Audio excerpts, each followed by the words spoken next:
10వ తారీఖున వైకుంఠ ఏకాదశి అని అందరికీ తెలుసు. లక్షల మంది జనాభా ఇక్కడికి వస్తారు అన్న సంగతి అందరికీ తెలుసు. మరి లక్షల మంది జనాభా వస్తారు అని అందరికీ తెలిసి ఉన్నా కూడా ఎందుకు తిరుమల తిరుపతి దేవస్థానంలో టికెట్లు ఇచ్చే కౌంటర్ల దగ్గర ఎందుకు మీరు సెక్యూరిటీ అరేంజ్మెంట్స్ ప్రోటోకాల్స్ పాటించలేదు అని అడుగుతా ఉన్నా. కారణం ఏమిటి అంటే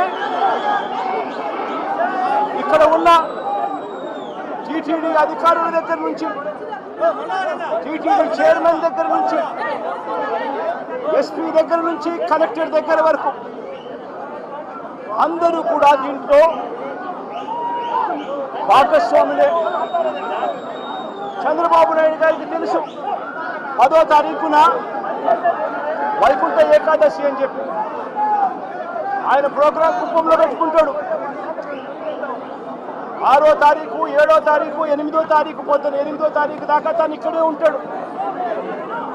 తాను కుప్పంలో ఉన్నాడు అని చెప్పి మొత్తం పోలీస్ డిపార్ట్మెంటు, ఈ జిల్లానే కాకుండా తిరుపతి జిల్లాకు సంబంధించిన పోలీసులు అందరూ కూడా చంద్రబాబు నాయుడు గారిని ప్రసన్నం చేసుకునే దానికోసం కుప్పంకు పోతారు. 6వ తారీఖు, 7వ తారీఖు, 8వ తారీఖు మధ్యాహ్నం దాకా చంద్రబాబు నాయుడు గారు ఇక్కడే ఉంటారు. చంద్రబాబు నాయుడు గారు మధ్యాహ్నం 8వ తారీఖు మధ్యాహ్నం తారీఖు నుంచి బయలుదేరిపోతాడు. 8వ తారీఖు రాత్రి 8:30 గంటలకు టికెట్లు ఇచ్చే కార్యక్రమం జరిగేటప్పుడు ఈ ఘటన జరుగుతుంది.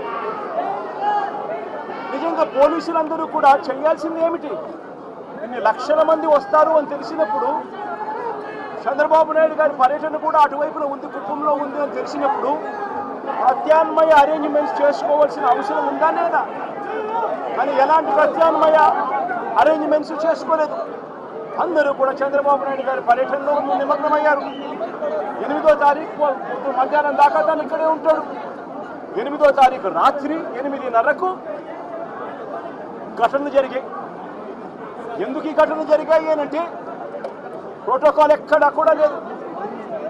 అందరినీ కూడా నేను ఇక్కడికి వెళ్ళి అడిగితే పద్మావతి పార్క్లో ఒక సెంటర్, పద్మావతి పార్క్ ఎదురుగా ఒక సెంటర్, ఏం సెంటర్ కాదు బైరాగిపట్నం కౌంటర్, బైరాగిపట్టడి కౌంటర్కి ఎదురుగా పార్కులో పొద్దున 9 గంటల నుంచి మనుషులను అక్కడే క్యాంప్ చేయించారు. మనుషులందరినీ కూడా అక్కడే పార్క్ చేయించారు. 8:30కు రాత్రి పార్క్ గేట్లు తెరిచారు. కౌంటర్ లైన్లో నిలబడండి అని చెప్పి గేట్లు తెరిచారు. వెంటనే అందరూ పరిగెత్తుకుంటూ పోవడం, తోపిసలాట జరిగింది. చీకటిలో ఆ పార్కులో పెట్టిన వాళ్ళకి ఏదైనా ఇచ్చారా? కొన్ని మిగిలిన కౌంటర్లలో పెట్టిన వాళ్ళకి ఏమైనా ఇచ్చారా? వాళ్ళను ఎందుకు మొట్టమొదటి గంట నుంచి వాళ్ళు అక్కడికి చేరుకునేప్పటి నుంచి వాళ్ళ లైన్లలో ఎందుకు పెట్టలేదు? ఎందుకు అక్కడ సఫిషియెంట్ పోలీస్ ఫోర్స్ ఇవ్వలేదు? అక్కడ ఉన్న వాళ్ళ లైన్లో మొదటి నుంచి పెట్టడం మొదలుపెట్టి ఉంటే, అన్ని సెంటర్లలో కూడా పెట్టి ఉంటే ఈ ఘటన జరిగి ఉండేది కాదు. ఎక్కడా కూడా అలా చేయాల. అందరినీ కూడా వీళ్ళందరూ ఆయా సెంటర్లలో లైన్లలో పెట్టేదానికి ఎవరు కూడా పోలీసులు లేకపోవడము, పోలీసులు రోప్ పార్టీస్ లేకపోవడము, పోలీసులు లేకపోవడము, ఎవరు కూడా లైన్లలో నిలబెట్టలేదు. అందరినీ కూడా ఒక గ్రూప్గా ఫామ్ చేసి ఒక చోట కౌంటర్ ఎదురుందనో కౌంటర్ పక్కన అందరినీ పెట్టి ఆ తర్వాత అందరినీ కూడా టయానికి ఇచ్చిపెట్టే కార్యక్రమం చేస్తారు. దీనివల్ల ఈ ఘటనలు జరిగాయి. ఇదే పోలీసులు, ఇదే చంద్రబాబు నాయుడు గారు ఎంత దిక్కుమాలిన అబద్ధాలు ఆడుతూ ఉన్నారు అని అంటే, ఇదేదో ఒకే ఒక చోట జరిగింది, అది కూడా తప్పే. విష్ణు నివాసం వీళ్ళు ఫైల్ చేసిన ఎఫ్ఐఆర్ కాపీలో విష్ణు నివాసం దగ్గర ఒకరు చనిపోయిన ఎఫ్ఐఆర్ రిజిస్టర్ అయింది.